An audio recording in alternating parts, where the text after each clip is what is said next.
Alhamdulillahilladzi anzala as-sakinata fi qulubil mu'minina liyazdadu imanan ma'a imanihim. Asyhadu an la ilaha illallah wa asyhadu anna Muhammadan abduhu wa rasuluhu. Allahumma salli ala Muhammad wa ala ali Muhammad. Qala Allah ta'ala fi kitabihil karim. A'udzu billahi minasy syaithanir rajim. Bismillahirrahmanirrahim.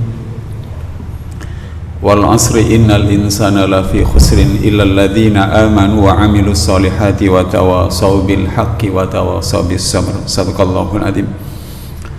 Jamaah salat subuh Masjid Raudhatul Jannah yang dirahmati oleh Allah Subhanahu wa taala. Pertama-tama mari kita bersyukur kepada Allah Subhanahu wa taala. Ada banyak sekali orang yang tidak tahu bagaimana mengelola dan memanfaatkan waktu-waktu kehidupan, sementara kita bisa bangun sebelum subuh, tahajud, witir, dan subuh. Tadi saya berangkat dari rumah jam 3:30 jamaah. Ada banyak orang yang jam-jam segitu masih di warkop ngobrol, kemudian saya tidak tahu apa yang dicari. Sepanjang usia saya dan usia jamaah Rasulullah, kalau hanya kerjaannya duduk-duduk saja, buka handphone, ngobrol, ngopi, tidak ada yang lebih apa-apa lagi kecuali hanya mendapatkan keasikan ngobrol, tertawa mungkin, dan segala macam. Tidak ada sakinah, tidak ada ketenangan, tidak ada hidayah, tidak ada kelapangan dada yang Allah Subhanahu wa taala akan berikan. Justru yang ada adalah sesuatu yang makin menjauhkan dari Allah Subhanahu wa taala. Dalam surah ke-58 pada salah satu ayatnya Allah mengatakan mereka itu melupakan Allah, maka Allah melupakan mereka kepada diri mereka sendiri.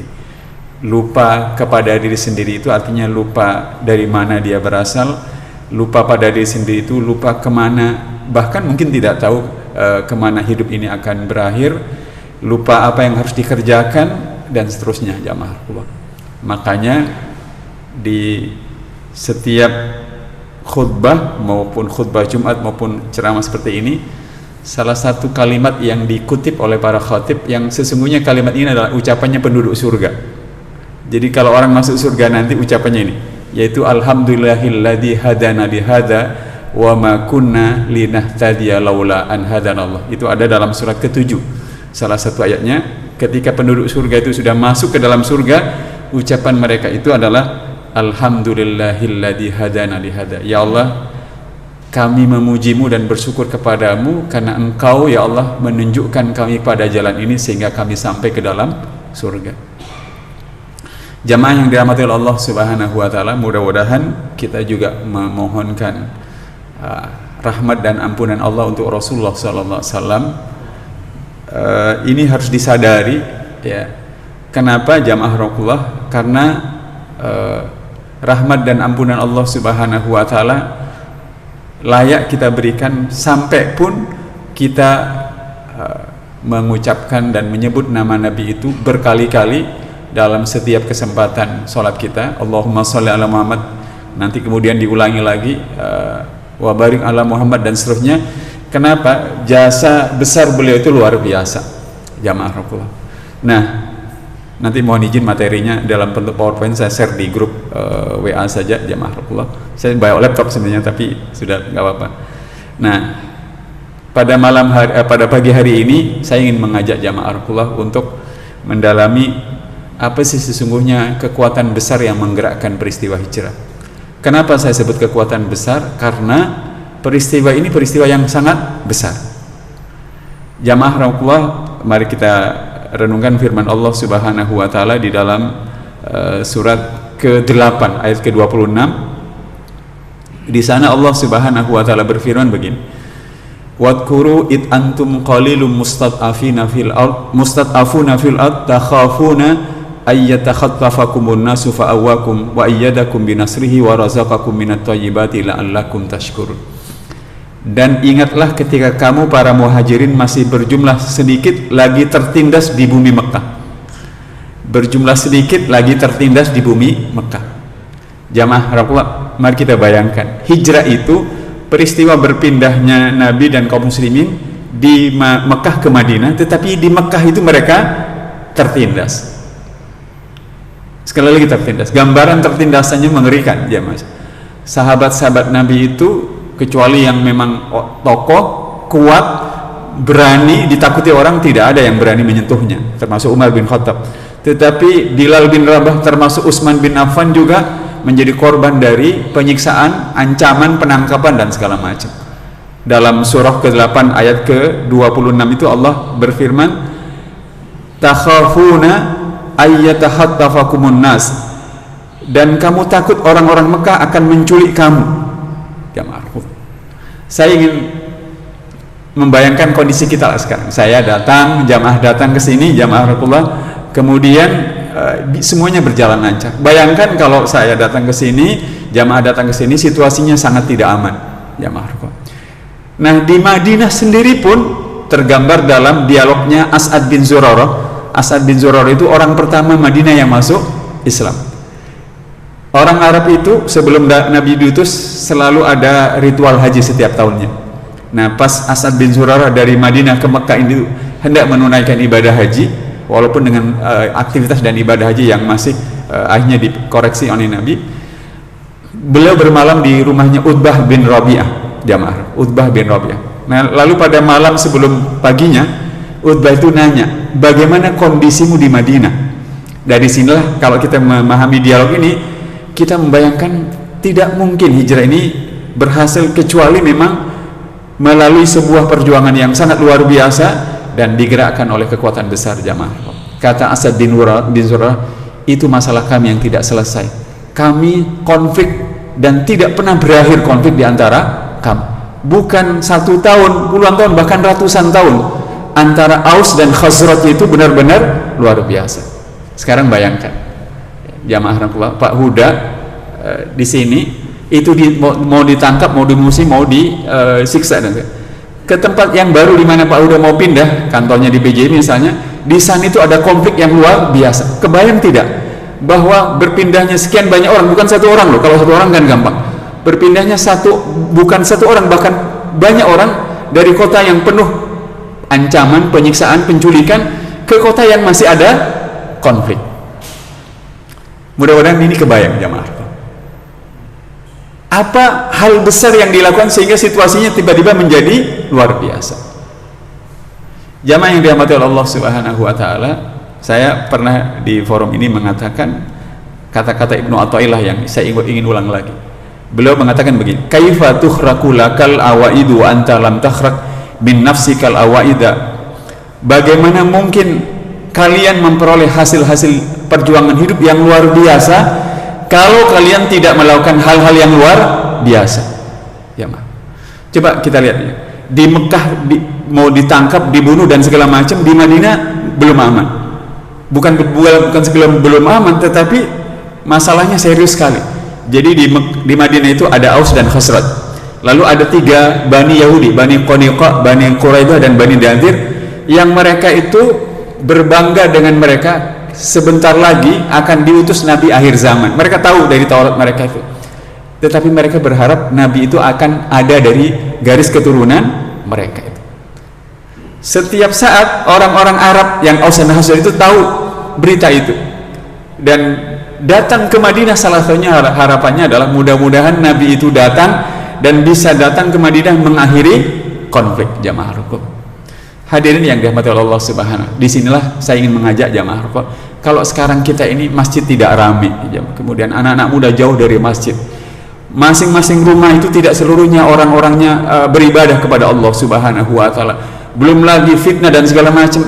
Apa kita hanya mau melakukan hal-hal kecil, sholat biasa berjamaah habis itu pulang? Nggak bisa. Tidak bisa kita mendapatkan hasil-hasil yang besar dari Allah Subhanahu wa taala kalau kita tidak melakukan hal yang besar. Nah, mari kita renungkan.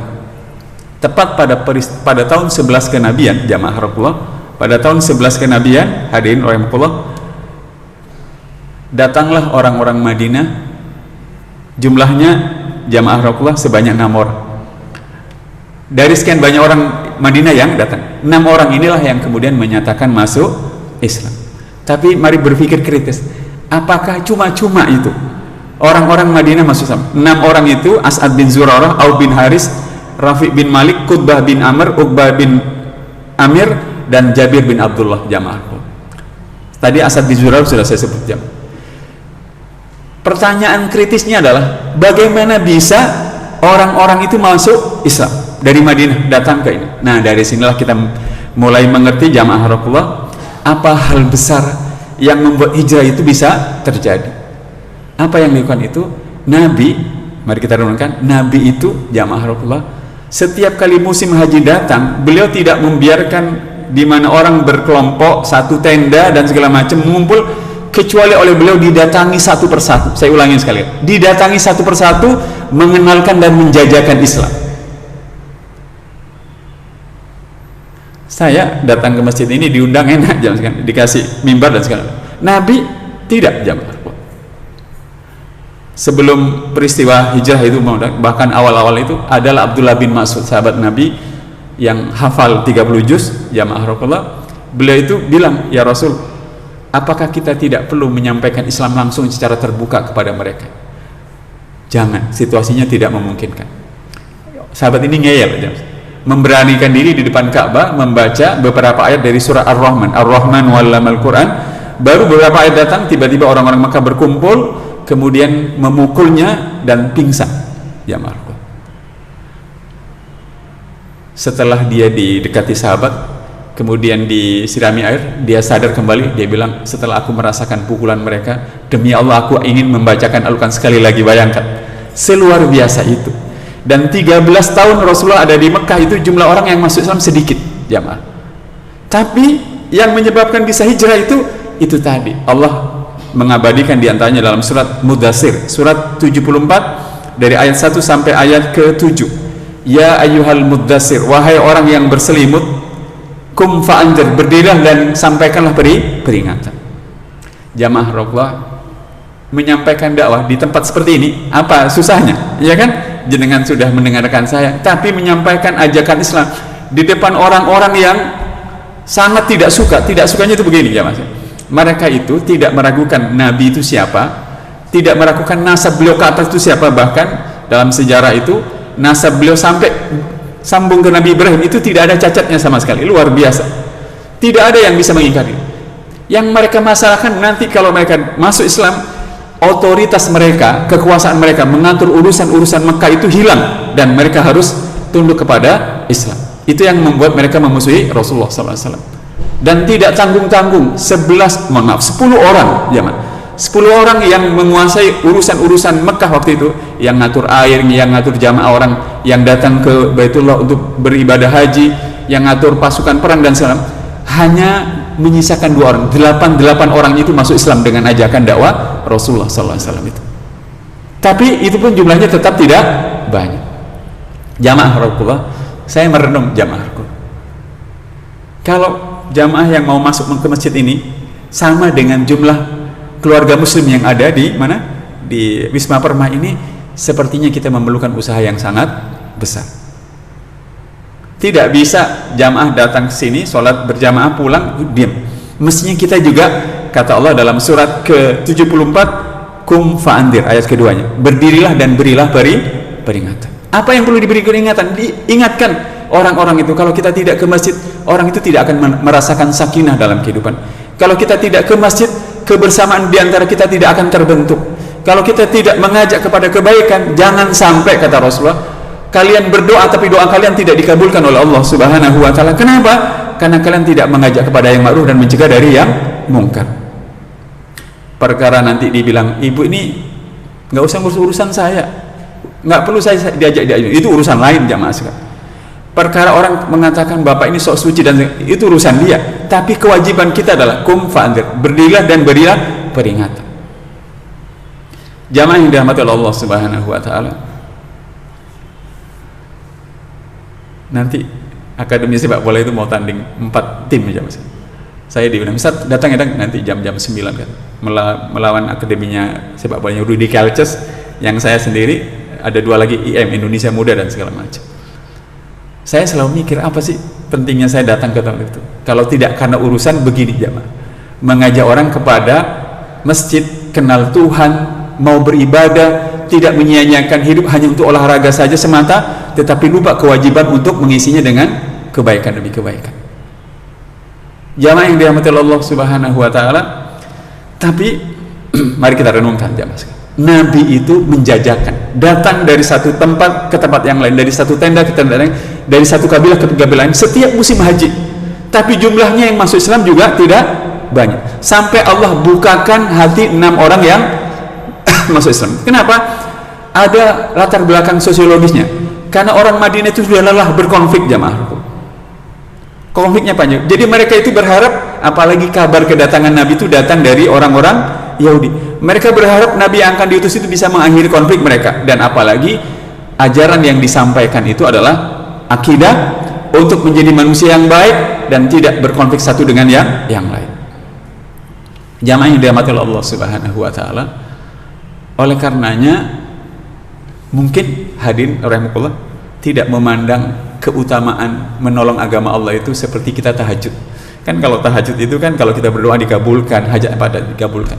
Kalau kita sholat berjamaah sekian-sekian, orang tidak sadar bahwa menolong agama Allah Subhanahu wa taala dengan mengajak menggunakan lisan kita atau dengan harta jamaah, Allah jamin dalam surat 47 ayat ke-7 itu, a'udzubillahi minasyaitonir rajim, bismillahirrahmanirrahim, ya ayyuhalladzina amanu in tansurullaha yansurukum wa yusabbit aqdamakum. Wahai orang-orang beriman, jika kalian menolong agama Allah maka Allah akan menolong. Jadi kenapa kita tidak ditolong-tolong oleh Allah Subhanahu wa taala? Mungkin bukan kita tidak salat berjamaah, bukan karena kita tidak salat tahajud, tetapi hidup kita untuk diri kita sendiri. Kita tidak mau menolong agama Allah, satu dengan tenaga kita, dengan jiwa kita, yang kedua dengan harta kita. Jamaah yang dirahmati Allah Subhanahu wa taala, coba kita lihat hal yang melatar belakangi hijrah jamaah.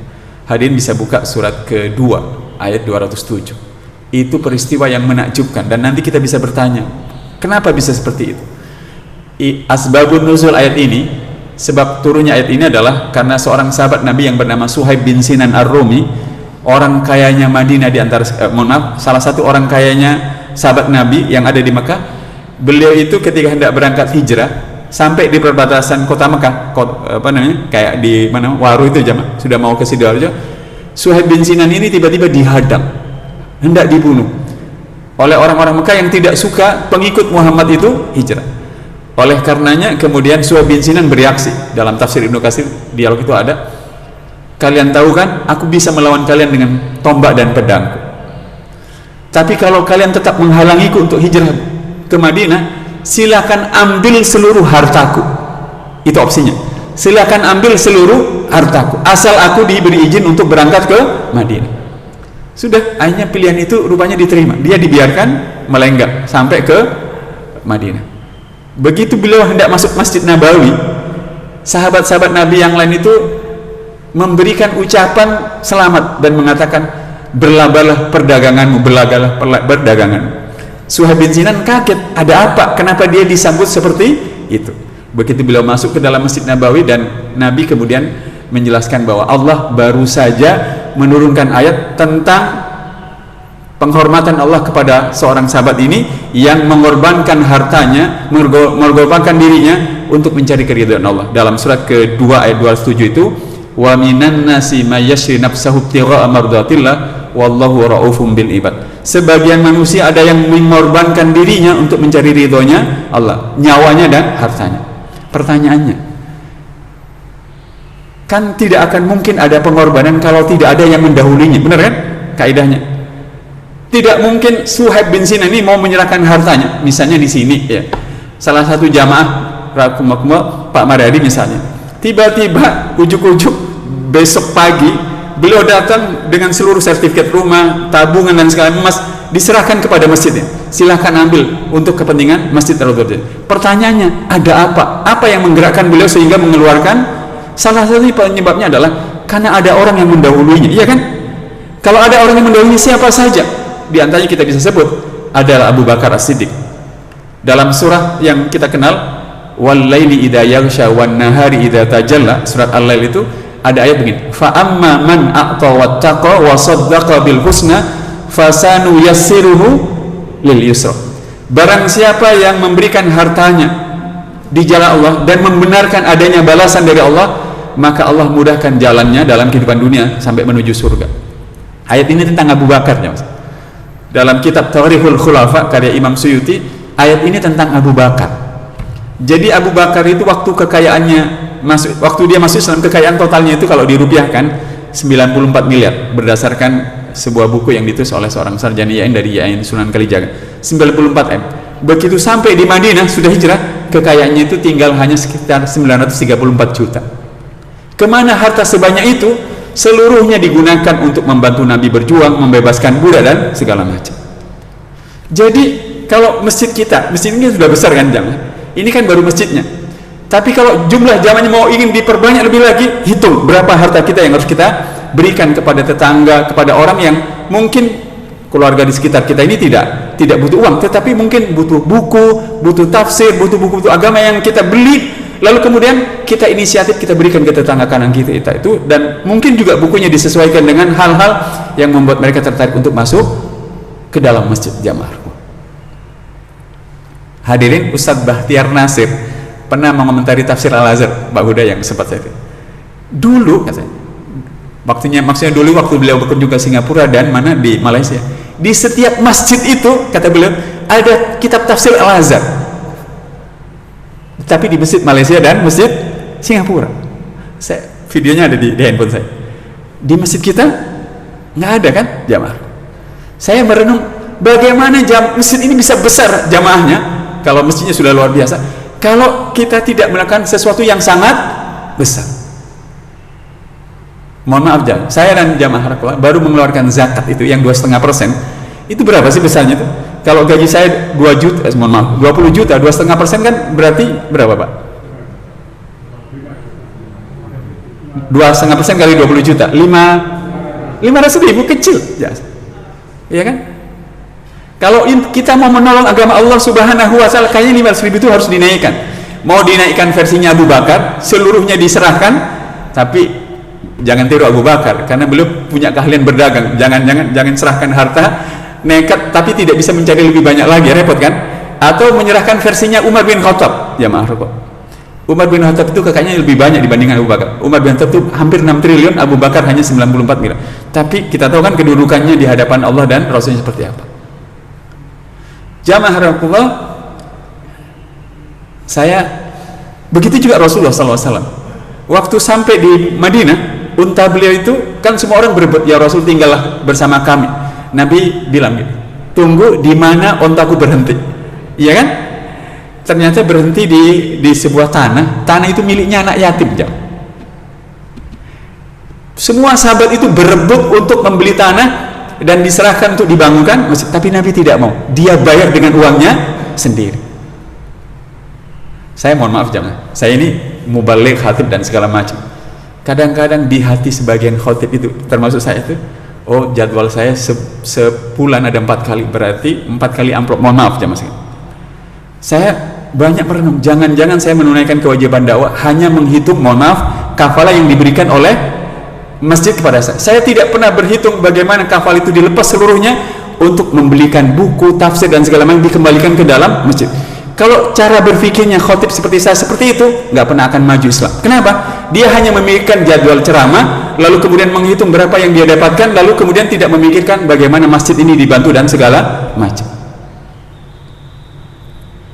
Jamaah yang dirahmati Allah Subhanahu wa Ta'ala, kapan hari itu saya menyerahkan 2 atau 3 Pak udah kesini ya, tafsir Al-Azhar.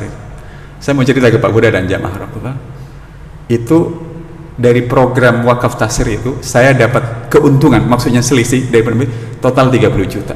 Uang 30 juta itu jamaah Rasulullah saya gunakan, mohon maaf, rumah yang saya tempati itu dengan istri itu harus segera dilunasi ke bank karena dijaminkan, harus segera dijaminkan. Masalahnya Desember 2021 saya dan kami harus mengembalikan uang 2,5 M. Saya ingat kaidah itu, tidak mungkin saya mendapatkan hasil yang besar kalau saya tidak melakukan hal yang besar. Tapi saya tidak punya banyak uang jamaah sekalian. Lalu saya bilang ke istri, rumahnya saya beli sendiri. Sebelum itu rumah itu harganya sekarang kalau dijual 10 M jamaah. Rumah itu saya fotokopi, fotonya ada hampir 30, itu saya jajakan hampir 30 orang. Saya tawari rumah itu, tidak ada yang mau. Hanya ada 2 orang, satu pemilik percetakan, satunya lagi teman pengusaha, datang ke rumah melihat tapi tidak cocok. Dalam situasi seperti itu, tidak mungkin saya mendapatkan hasil yang besar kalau saya tidak melakukan hal yang besar. Keuntungan dari tafsir Al-Azhar yang saya dapatkan itu 30 juta, saya bilang, ini saya bayar rumahnya, ini DP-nya 30 juta. Saya begitu kan. Tidak lama kemudian dapat 10 juta, saya bayarkan lagi. Nah, setelah itu saya ngajak teman-teman, ayo bikin rumah itu kita beli saja sama-sama, tapi kita wakafkan. Saya ceritakan yang 30 10 juta, 2 teman itu hanya mengeluarkan uang 100 juta jamaah. Masih berapa itu? 30, 10, 100, 140 kan masih jauh jamaah. Saya mikir lagi. Hadirin mungkin melihat kanan, saya kesini bawa mobil Proton itu. Saya tidak lagi bawa mobil Innova jamaah. Hanya mobil Innova saya lepas, saya jual. Saya bilang saya bayar lagi dengan mobil saya. Saya niatnya apa namanya ke istri itu untuk membeli rumahnya agar bisa uang yang dia dapatkan bisa dibayar. Tapi niat saya adalah untuk membeli rumah dan diwakafkan. Apa benar-benar Allah memberikan hasil yang hanya selisih seminggu? Teman saya manajer pelayanan medis di rumah sakit UNER itu mempertemukan saya dengan ibunya dan ibunya mewakafkan 800 juta ya Mas. Saya baru sadar. Jadi kalau kita ingin hasil yang besar, jangan menghitung miliaran, jangan. Tetapi hal terbesar apa yang kita miliki? Waktukah, tenagakah, uangkah? Keluarkan semaksimal mungkin di jalan Allah Subhanahu wa ta'ala. Lihat Allah akan membukakan dan melunakkan hati orang-orang yang itu. Menyusul setelah yang 800 juta itu tidak lama kemudian ada seorang, tidak perlu saya sebut, Pak Arkom, dia berjanji melunasi sampai selesai. Jadi hadirin, apa yang terjadi di zaman Rasulullah SAW, orang pindah dari Mekah ke Madinah, itu bukan cerita biasa. Tetapi adakah kita terinspirasi sekarang? Kalau kita punya problem pendidikan anak, problem sekolah, problem masjid dan segala macam, tidak ada perubahan besar, jangan-jangan kita sendiri tidak melakukan hal yang besar. Jamaah yang dirahmati oleh Allah Subhanahu wa ta'ala. Dan apa yang membuat orang-orang itu gampang masuk? Karena hal besar. Cerita ini terkenal. Nabi itu punya di depan rumah Nabi itu ada pengemis Yahudi yang setiap kali mencaci maki Nabi. Ya. Setelah beliau meninggal, Abu Bakar bertanya apa yang biasa dilakukan oleh Nabi kepada pengemis itu. Setiap pagi ayahku, beliau itu minta dibuatkan makanan, setiap hari minta dibuatkan, dan dia sendiri yang mengantarkan ke gitu. Cerita ini terkenal, sahih. Kata Abu Bakar, kalau begitu buatkan aku makanan, biarkan aku yang akan mengantarnya. Begitu diantarkan makanan, pengemis buta Yahudi itu yang suka mencaci maki Nabi, dia bilang begini, engkau bukan orang laki-laki ya, engkau bukan yang kemarin ya, maksudnya kok mengantarnya beda. Abu Bakar penasaran, dia bilang, kenapa, bagaimana engkau bisa tahu laki-laki yang kemarin itu mengantarkan makanan juga menyuapkan ke dalam mulutku? Tapi kenapa si Yahudi tidak tahu kalau Nabi meninggal? Karena Nabi tidak pernah cerita. Di titik inilah bisa nggak kita ini jadi orang berlaku sebesar itu, jam melayani orang tanpa menyebut siapa begitu. Selama kita itu riya, ya minta dipuji dan segala, tidak akan ada peristiwa besar. Dan jangan harap orang menghormati kita dan mau masuk ke dalam masjid. Kenapa? Kan kita adalah orang-orang yang tidak ikhlas karena Allah Subhanahu wa ta'ala. Begitu Abu Bakar ditanya, lalu kemana orang yang kemarin itu yang biasa ngantar makanan pada saya? Orang itu sudah meninggal, dan itu adalah Muhammad, Nabi Muhammad yang selama ini engkau caci. Sadarlah Yahudi, dan ternyata selama ini Nabi Muhammad itu menyuapkan dia, makanan diantar dan disuapkan, tapi dia tidak menyebut dirinya sebagai seorang Rasul. Karena tidak mungkin dalam situasi seperti itu langsung bilang saya Muhammad yang kau caci, tidak mungkin langsung masuk Islam. Kebencian, kedengkian dan sebagainya. Tapi begitu kabar kematian Rasulullah SAW itu dikabarkan, dan sepanjang hari-hari di mana beliau mengantarkan makanan dan disuapkan tidak ngaku, itu yang membuat Yahudi itu langsung menyatakan diri masuk Islam.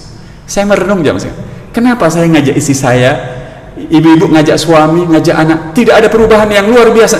Jangan-jangan cara kita berinteraksi itu bukan sesuatu yang luar biasa. Contohnya, suami itu ngasih belanjaan masih diiringi dengan menyebut-nyebut, kamu kalau tidak bersuamikan saya tidak mungkin uang bulannya seperti ini. Jangan. Berikan belanjanya kepada istri itu bukan dengan ingin disebut sebagai suami yang penghasil banyak, bukan. Ya Allah, ini wanita terhormat yang kau pilih untukku untuk menjaga kehormatanku.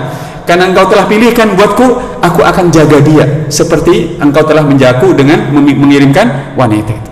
Itu baru hal besar jamaah. Hadirin yang dirahmati oleh Allah Subhanahu wa taala, dan kita tahu kan peristiwa demi peristiwa itu membuat kita merenung. Coba kita lihat. Pada waktu hijrah jamaah, pada waktu hijrah Nabi kan kemudian meminta Ali bin Abi Thalib untuk menggantikan tempat tidur. Pertanyaannya sekarang, apakah kita menolong agama itu sudah seberisiko itu? Nabi meminta Ali bin Abi Thalib sepupunya itu untuk menggantikan tempat tidurnya, dan beliau akhirnya keluar. Wa ja'alna min baini aydihim sadda wa min khalfihim saddam fa aghshaynahum fa hum la yubsirun. Allah akhirnya menakdirkan orang-orang yang mengepung hampir semalaman itu tidak bisa melihat Nabi yang keluar dari rumahnya. Tapi Ali begitu digerebek kemudian bisa mati itu. Tetapi karena tujuan orang-orang Mekah itu bukan Ali, selamat. Tapi masalahnya, coba kita renungkan, untuk masjid kita ini, untuk kegiatan agama di kantor kita, apakah kita setor nyawa jamaah untuk agama Allah, untuk menolong agama? Kalau enggak, kalau cuma, mohon maaf, dengan tidak mengecilkan jumlah besar yang kita sumbang, kalau kita cuma infak 50.000, 100.000, habis itu kita egois dan tidak memperhatikan urusan agama dan segala macam, jangan bermimpi kita akan ditolong oleh Allah Subhanahu wa ta'ala. Jamaah rahimahullah, Profesor Dr. Hamka itu pahlawan nasional.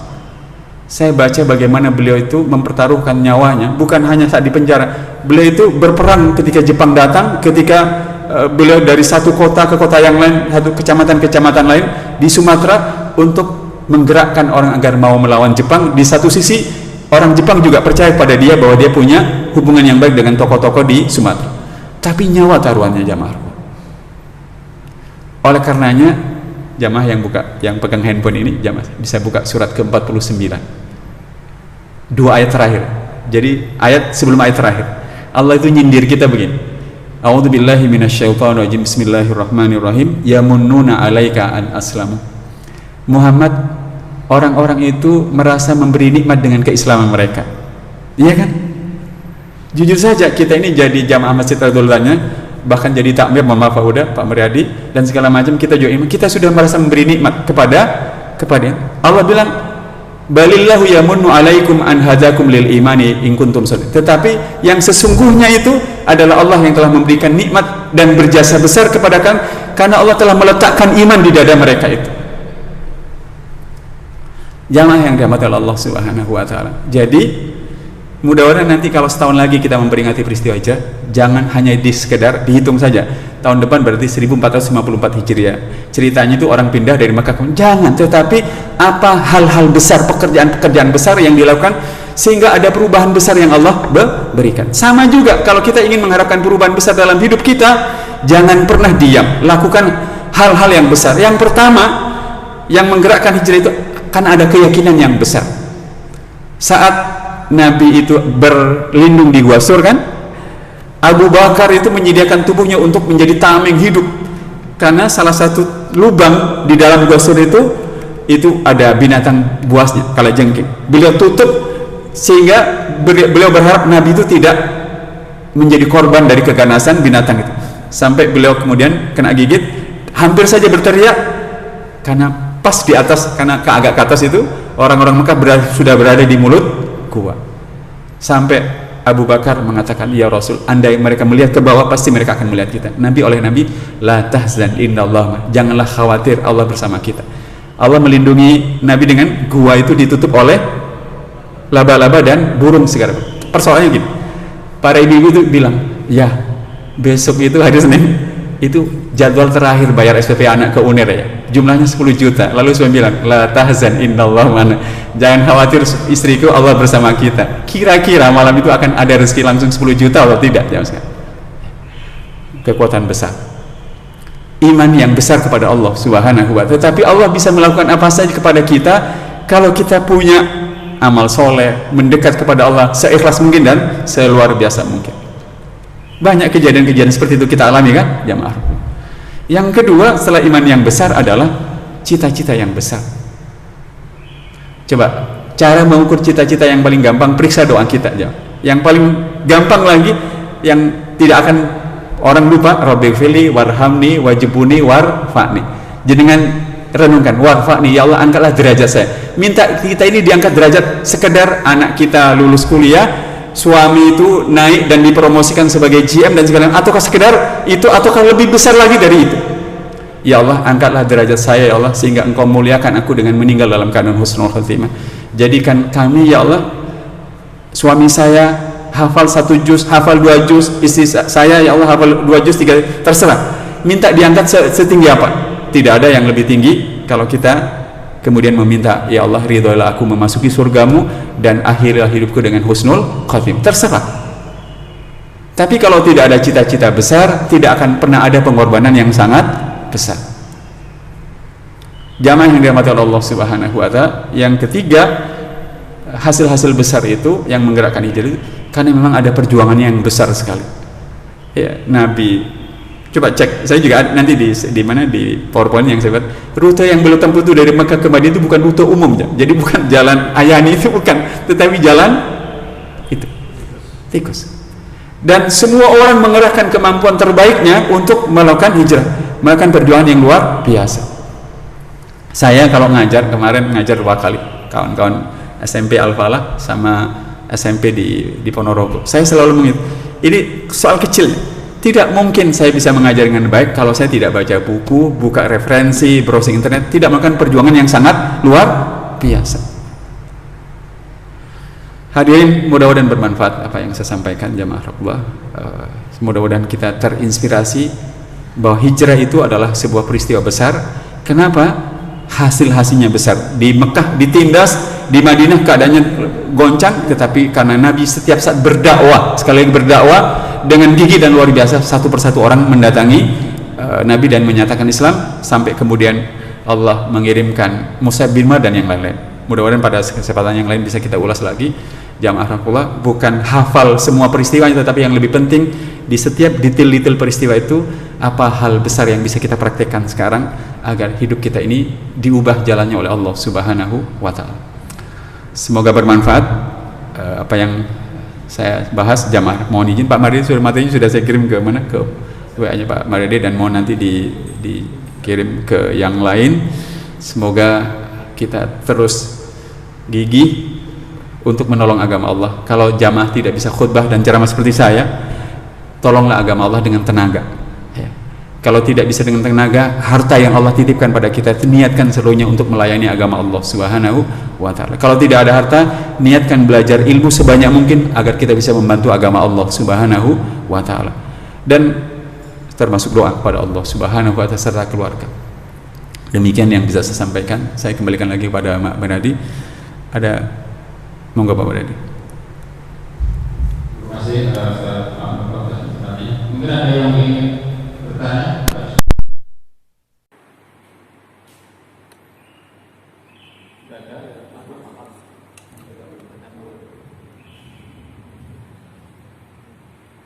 Assalamualaikum warahmatullahi wabarakatuh. Ustaz, mungkin saya tanya bagi para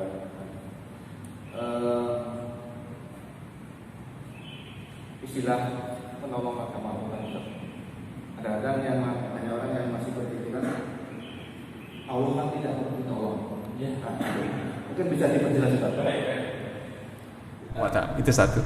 Di dalam surat ke-35 ayat ke-15 Allah menyebut, a'udzubillahi minasyaitonirrajim, bismillahirrahmanirrahim, ya ayyuhan nasu antumul fuqara'u ilallah, ya, wallahu ghaniyul hamid. Wahai manusia, kalianlah yang butuh kepada Allah Subhanahu wa Ta'ala. Jadi kalau kita buka-buka tafsir itu, jamaah rakullah, itu Allah memberikan apa saja kepada, sudah dikasih, tapi Allah bilang manusia tetap butuh kepada Allah Subhanahu wa Ta'ala. Pertama, kita butuh Allah agar iman itu ada. Makanya ada doa Rabbana la tuzigh qulubana. Kita butuh kepada Allah agar kita ini selalu ditolong oleh Allah. Karena Allah mengatakan di surat 47 ayat ke-7, kalau kalian menolong agama Allah maka kalian akan ditolong. Allah, kalau kita nggak nolong agama Allah, Allah bisa nolong agamanya. Waktu ayat ini, alam taro kaifa fa'ala rabbuka bi ashabil fil, waktu Mekah Ka'bah mau dihancurkan, semua orang kan lari ke bukit Mekah itu. Kemudian termasuk kakeknya Nabi, jamaah Abdul Muthalib itu meninggalkan Mekah. Kata beliau, Ka'bah ini punya Tuhan, dia sendiri akan membelanya dari itu. Benar-benar terkenal dalam sejarah itu. Jamaah rahmatullah, masa jenengan mau begitu kan? Masjid Al-Daulah itu punya Allah, Allah sendiri akan menolong, dan jenengan tidak boleh. Silahkan saja. Tapi masalahnya Allah menegaskan Allah akan menolong kita kalau kita menolong agama Allah Subhanahu wa Ta'ala. Jamaah, itu pertama yang mau saya sampaikan. Yang kedua, kalau memang Allah tidak perlu ditolong, ya sudah, Nabi mestinya tidak perlu berjuang. Rasulullah tidak perlu berjuang, jamaah. Dan kita tahu itu. Hadirin yang dirahmati Allah, Nabi itu kan kaya raya. Gambaran kaya raya beliau itu waktu menikahi Khadijah, maharnya itu 20 ekor onta merah. Satu ekor onta merah itu kira-kira harganya mobilio sekarang, bukan mobilio, mobil Honda di bawah CRV itu HRV, apalagi BRV. Kira-kira harganya 200 juta ya, onta merah. Jadi kalau 20 berapa? Kebayang kan? Tetapi beliau setelah usia 35 tahun sampai usia 40 tahun beliau berhenti beraktivitas dagang dan berkonsentrasi banyak menyendiri di gua Hira. Jamaah Rasulullah. Dan orang hanya tahunya Nabi itu miskin, kalau tidur tikarnya itu sampai membekas ke dan padahal beliau adalah orang yang luar biasa, punya kemampuan berdagang dan memang dianugerahi sesuatu yang luar biasa dari Allah Subhanahu wa Ta'ala. Nah, jamaah Rasulullah, kalau memang Allah tidak perlu ditolong, ya kenapa Rasul itu diutus dan kemudian menolong agama Allah Subhanahu wa Ta'ala? Itu logika yang memang tidak pada tempatnya untuk diinikan, jamaah Rasulullah. Sekarang kita perlu menolong agama Allah, karena kalau kita menolong agama Allah, Allah akan menolong kita. Satu yang akan ditolong, iman itu akan bertambah, nancep ke dalam diri kita itu pasti, jamaah. Saya jadi ingat ini kisah salah seorang anggota DPR yang mati-matian menggolkan undang-undang anti pornografi, kira-kira begitu. Pada waktu hearing di Bali, itu anggota DPR ini dikepung orang. Ya mau diapain lah, tetapi kebetulan beliau juga seorang hafid, jamaah. Dalam situasi yang seperti itu hanya Allah menolongnya dan bisa lepas dari situasi yang seperti itu, jamaah. Negeri ini tidak akan ada kalau kita tidak memiliki pejuang-pejuang yang ditolong oleh Allah, dan karena mereka, beliau seluruhnya adalah orang-orang yang menolong agama Allah Subhanahu wa Ta'ala, jamaah. Oleh karenanya jamaah Rasulullah, mudah-mudahan hal-hal yang kita pelajari dari agama itu bukan hal ibadah ini keutamanya apa, manfaatnya, tapi cobalah pelajari bagaimana Islam itu sampai ke negeri kita, bagaimana orang demi orang itu sepanjang sejarah menolong agama Allah dengan nyawa, harta dan segala macam. Itu yang juga harus kita tiru. Kenapa? Islam itu selama 1453 tahun, ya 1443 tahun itu hanya memiliki pemimpin yang benar-benar hebat secara personal dan bagus memimpin, tidak banyak. Total kira-kira 300 tahun. Selebihnya Islam itu kaum muslimin di bawah pemimpin orang-orang yang tidak ideal. Tapi Islam bisa kemana-mana. Kenapa? Karena ada dakwah. Karena orang mau menolong agama Allah untuk disebarkan kemana-mana. Itu yang penting. Hadirin, jangan putus asa. Buat jenengan yang tidak bisa ceramah, khotbah, nggak usah. Setiap hari bisa menolong agama dengan cara yang unik. Ya. Bisa kita belikan sesuatu, diberikan kepada orang lain, orang tahu kita memberikan sesuatu kepada dia itu karena kita melaksanakan agama Allah Subhanahu wa Ta'ala. Di masjid di mana tidak ada fasilitas yang lengkap, belikan sandal, belikan pewangi ruangan dan segala macam. Kalau kita tidak bisa hal-hal yang lebih itu. Tapi kalau Allah anugerahkan kita ilmu, kekuasaan, harta, gunakan itu untuk menolong dan melayani agama Allah Subhanahu wa Ta'ala. Pak Uda, jamaah Rasulullah, terakhir saya ingin menutup dengan cerita yang unik. Saya ini kelahiran Sumeneb, Kecamatan Kalenget, Desa Marengan Selatan. Tetangga kami sopir angkot, itu namanya Suparman. 5 tahun sebelum meninggal beliau itu sudah berhenti menjalankan sopir dan mobilnya di jalan kanan. Sehari-hari beliau itu melayani masjid, bukan azan, bukan jadi azan, tapi jadi orang yang membersihkan tempat wudunya masjid, karena tembok rumahnya itu satu tembok dengan temboknya masjid. Hadirin tahu bagaimana beliau meninggal? Dia meninggal itu pas sudah berpakaian seperti saya ini, berpakaian takwa, dan mau ke masjid, mau sholat Jumat. Kata cucunya, kayak ayo berangkat. Kayak begitu sudah mau berangkat, nah di situ Allah memanggilnya dalam keadaan husnul khotimah. Biasanya Allah akan memanggil kita dalam keadaan yang paling sering kita sibukkan. Kalau kita sibuk tilawah, sibuk sholat, memperbanyak beribadah, dan sibuk menolong agama Allah, mudah-mudahan kita akan dipanggil Allah dalam keadaan menolong agama Allah Subhanahu wa Ta'ala. Mari kita berdoa, mudah-mudahan Allah memberikan kepada kita iman dan kesanggupan bertakwa kepadanya semaksimal mungkin, dan mudah-mudahan kita bisa mewakafkan hidup menolong agama Allah Subhanahu wa taala. A'udzubillahi minasyaitonir rajim. Bismillahirrahmanirrahim. Hamdan yuwafi ni'amahu wa yukafi mazidah. Ya Rabbana lakal hamdu kama yanbaghi li jalali wajhika wa 'azimi sultanik. Allahumma shalli ala Muhammad wa ala ali Muhammad. Allahumma ati nufusana taqwaha wa zakkiha anta khairu man zakkaha anta waliyuha wa maulaha. Ya Allah, berilah kepada kami kesanggupannya untuk bertakwa. Karuniakan kepada kami ya Allah diri yang selalu sanggup bertakwa kepada Engkau dengan sebenar-benar takwa, dan sucikan serta bersihkanlah ya Allah, karena hanya Engkau saja yang bisa menyucikan dan membersihkannya. Engkaulah pemilik dan pelindungnya. Rabbana la tuzigh qulubana ba'da idh hadaitana wa hab lana min ladunka rahmah innaka antal wahhab. Ya Allah ya Rabbi, janganlah Engkau cabut hidayah iman yang telah Engkau tanamkan di hati kami seluruhnya. Ya Allah, karuniakanlah kepada kami rahmat-Mu, iman, taufik dan pertolongan-Mu dalam hari-hari pengabdian kepada kami, pengabdian kami kepada Engkau ya Allah. Sesungguhnya Engkau Maha Pemberi rahmat. Rabbana afrigh alaina sabra wa tawaffana muslimin. Anugerahkan kepada kami kesabaran untuk mengabdikan hidup ini seluruhnya kepada Engkau ya Allah. Wafatkan kami kelak dalam keadaan husnul khatimah. Wafatkan kami kelak dalam keadaan berserah diri, dalam keadaan menolong agama-Mu, karena hanya berharap ridho dan surga dari-Mu ya Allah. Rabbana atina fid dunya hasanah wa fil akhirati hasanah wa qina adzabannar wa qina adzabannar wa qina adzabannar. Subhana rabbika rabbil izzati amma yasifun wa salamun alal mursalin walhamdulillahi rabbil alamin. Jamaah rahmatullah, mudah-mudahan doa kita dikabulkan oleh Allah Subhanahu wa taala, dan mudah-mudahan kita tidak pernah berhenti meminta kepada Allah agar kita bisa bertakwa kepadanya, menolong agamanya, dan Allah mewafatkan kita dalam keadaan husnul khatimah. Subhanakallahumma wa bihamdika asyhadu an la ilaha illa anta astaghfiruka wa atubu ilaik. Wassalamualaikum warahmatullahi wabarakatuh.